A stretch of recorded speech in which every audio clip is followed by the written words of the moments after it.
안녕하세요. 경매사령관 박영춘입니다. 오늘은 이제 계속해서 대지권 미등기, 처음부터 말씀드릴게요. 강의 제목들이 이제 보면 첫 번째 저번 시간에 토지 별도 등기 인수조건, 이거 말씀드렸죠. 그 다음에 두 번째는, 대지권 미포함, 그죠? 세 번째, 이번 시간에 할 거, 토지 별도 등기 있음, 그죠? 이렇게 이제, 그 다음에 네 번째는 대지권 미등기. 그러니까 대지권 미포함 또는 대지권 미등기. 요게 좀 말이 비슷해요. 그리고 또 토지 별도 등기 인수조건, 토지 별도 등기, 있음. 요거 두 개 비슷하거든요.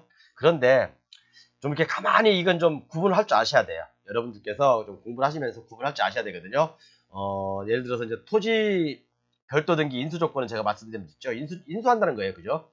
그래서 지상권, 그죠? 뭐 철도, 송유관, 뭐 가스관, 뭐 그런 것들, 철탑, 뭐 지상권, 아니면 이런 이제 그런 지하철도 그런 거와 관련된 것들이고요. 그러니까 이런 것은 위치에 따라서 또는 형상에 따라서 좀 좋을 수도 있고 나쁠 수도 있고. 자, 그 다음에 대지권 미포함은 제가 저번 시간에 바로 설명드렸던 거예요. 대지권 미포함은 요것만 조금 조심하면 된다. 그죠? 제가 말씀드렸죠. 왜냐하면 포함되지 않을 경우 토지주하고 이제 합의를 통해서 내가 이제 그 토지를 일정 지분만큼 사야 되는 어떤 그런 부담이 가중될 수 있기 때문에 요것은 조금 확인하고 우리가 입찰을 하자. 그 다음에 세 번째는 이제 토지 별도 등기 있음, 그 다음에 대지권 미등기. 이번 시간에 두 개를 한꺼번에 할 거예요. 네, 자 보십시오. 어, 대지권 미등기. 우리가 보통 이제 대지권 미등기라고 하는 이제 그 경매물건이 나와요. 경매물건에 표시가 돼요. 근데 어떤 경우가 있냐면, 대지권 미등기라고 나오는데, 매각의 포함 또는 매각 별도 이렇게 나오거든요. 매각에 포함된 그럼 이런 경우는 토지까지 감정이 같이 되기 때문에 토지까지 같이 감정이 되기 때문에 아무런 상관없이 제가 사례를 보여드릴 거예요. 이런 경우는 아무런 상관없이 낙찰 받으셔도 돼요. 그렇지만 토지는 매각 제외 그래버리면 이것은 그 토지하고 관련되어 있는 분한테 제가 사야 되기 때문에 좀 부담이 될 거고요. 대지권 그러니까 미등기죠. 대지권 미등기는 이런 문제가 있고 두 번째 토지 별도 등기라고 있어요. 토지 별도 등기. 토지 별도 등기는 말 그대로 토지가 건물이 따로 있고 토지가 이렇게 있는데 아파트 단지 위에 토지가 있는데 이 건물만 매각이 나왔는데 이 토지까지 같이 별도로 등기되어 있는데 같이 일괄 매각이라고 하면 상관없어요. 토지 플러스 건물 일괄 매각 그러면 상관없는데 만약에 토지는 매각제 그래버리면 이것은 조금 조심해야 된다라고 말씀드릴게요. 그런데 여기 이제 대지권 미등기가 왜 나올까요, 여러분? 한번 생각해 보셨어요?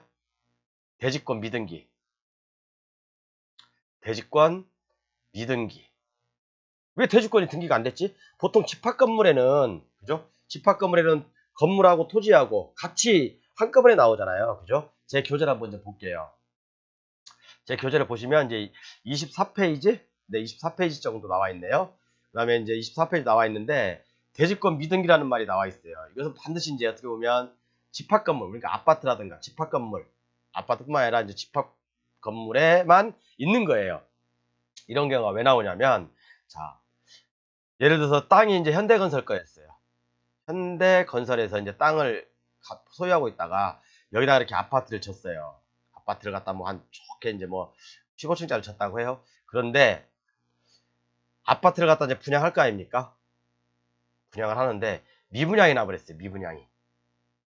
그죠? 일정 부분 미분양이 나버렸어요. 그러면 이 아파트를 분양해서 이 토지대금을 은행에 갚아야 되는데, 그죠? 토지 저당권 설정돼 있으니까, 토지대금을 갚아야 되는데, 이게 이제 미분양이 나다 보니까 이 토지만 별도로 아직 여기까지 같이 묶여있지 않는 거예요.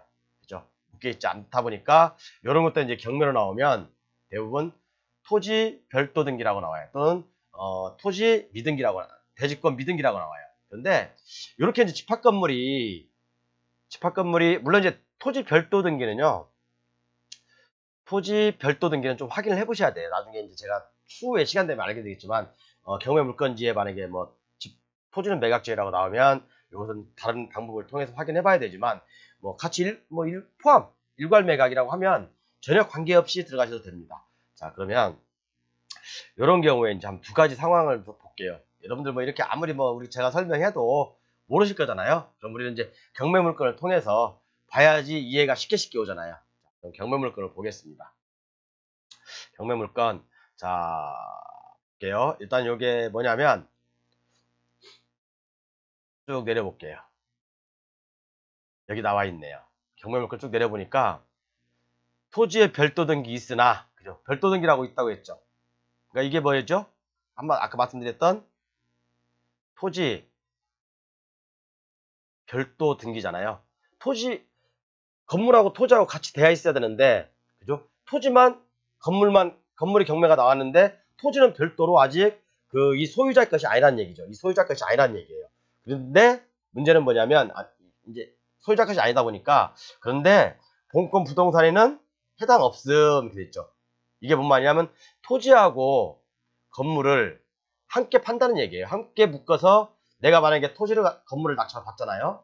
이게 아파트가 있어. 아파트가 있으면 제가 만약에 이 아파트를 낙찰 받았어요. 그러면 이 토지 가격도 감정에 포함되어 있기 때문에 같이 등기를 해준다 이거예요. 그죠? 같이 등기를 해준다 이 말입니다. 자 볼게요. 자 그러면 여기 보시면 이 물건하고는 제가 지금 강의하는 뭐 금액은 저는 몰라요. 근데 이제 그 금액은 모르지만 그래도 이제 강의하기 좋은 문구가 나왔기 때문에 말씀드린 거예요. 여기 보시면 매각 물건에서 토지 건물 일괄 매각이라고 돼 있죠. 네. 그죠? 토지 건물 일괄 매각이 되어 있습니다. 그런데 일괄 매각은 매각인데 건물만 등기가 돼 있고, 그죠? 건물만 등기가 돼 있고 토지는 같이 묶여 있지 않다는 얘기예요. 그런데 만약에 이걸 낙찰을 받는 사람들은 낙찰을 받으면 토지까지도 같이 묶어서 등기를 해주겠다는 얘기예요. 그죠? 그렇기 때문에 낙찰자 입장에서는 전혀 관계가 없죠. 그죠? 전혀 관계가 없기 때문에 안심하고 받으셔도 돼요. 안심하고. 자 그러면 사법보좌관님이 코멘트한 그 매각물건 명세서를 한번 볼게요. 매각물건 명세서에도 뭐 특히 코멘트가 돼 있나? 아 여기 있네요. 사법보좌관님도 비고란에 토지에 별도 등기 있으나 본건 부동산에는 해당 없음. 그죠? 만약에 원래 별도 등기가 있으면 다른 사람 명의잖아요. 그죠? 다른 등기잖아요. 다른 등기. 그런데 이것은 건물이 이렇게 있다, 아파트가 이렇게 있다면 토지는 아직 등기가 같이 합쳐지지 않았는데 나중에 낙찰을 받으면 그죠? 이 토지하고 건물을 묶어서 토지 지분만큼 건물까지 묶어서 낙찰자한테 등기가 된다는 얘기예요. 자, 이게 바로 토지 별도 등기 있음 이 말이고요. 자, 그러면 이제 대지권 미등기를 한번 볼게요. 자, 대지권 미등기 요건가 보네. 대지권 미등기는 아까 제가 사례를 통해 설명해 드렸죠. 현대건설이 아파트 분양하다가 미분양이 났는데 뭐 이제 어떻게 보면 이제 미분양이 났는데 같이 토지하고 같이 매매를 해야 되는데 그죠? 매매가 안 되는 거죠. 자 여기 보면 코멘트에 참고사항에 대지권 미등기 나와 있죠. 뭐라고 했죠? 제가 분양계약서상 그죠? 그러니까 대부분 이렇게 대지권 미등기는 현대건설이 이렇게 아파트를 짓다가 이게 미분양이 난 거예요. 그죠? 그러니까 이런 내용이 나와요. 분양 계약서상. 그죠? 그런데 아직은 토지와 건물이 합쳐지지 않았다는 얘기죠. 그런데 읽어볼게요. 매각 목적물 및 평가에 포함된. 그죠? 왜? 현대건설도 요 토지하고 같이 묶어서 팔아야지 온전한 물건을 팔 수가 있잖아. 아파트 같은 경우는. 대지권이 없는 아파트가 없잖아요. 그랬더니 대지권 묶어서 채권자가 원래 땅도 현대건설 거지만 은행에서 담보로 잡은 거죠. 그렇기 때문에 은행에서 이 토지도 마찬가지고 건물도 같이 등기를 해주겠다 이런 겁니다. 그렇기 때문에 이런 경우는 아무 문제가 없어요. 이런 경우도 보시면 대지권 미등기 나와 있죠. 대지권 미등기 이나 매각 목적물 및 평가에 포함된 그러면 같이 어차피 토지도 채권자가 갖고 있고 저당권자가 갖고 있고 건물도 역시 저당권자가 잡아놓기 때문에 같이 낙찰자한테는 전혀 손해가 안 가게 토지 건물 다 등기를 해주겠다 이겁니다. 뭐 아파트 좋네요. 뭐 시세 확인해서 들어가면 되겠지만 제가 뭐 이 시간에는 시세를 강의하는 시간이 아니다 보니까 필요하신 분은 이런 경우는 토지 미등기 아니면 토지 별도 등기 이런 건 무시하고 들어가야 됩니다. 제가 내 강의를 거쳐서 말씀드렸죠. 토지 별도 등기 인수 조건, 대지권 미포함, 대지권 미등기, 토지 별도 등기 있음. 요거 한번 꼭 확인하셔가지고 좋은 결과가 있으실 겁니다. 확인하시면요. 그렇기 때문에 이게 뭔 말이지 하지 마시고 매각에 포함되어 있으면 괜찮습니다.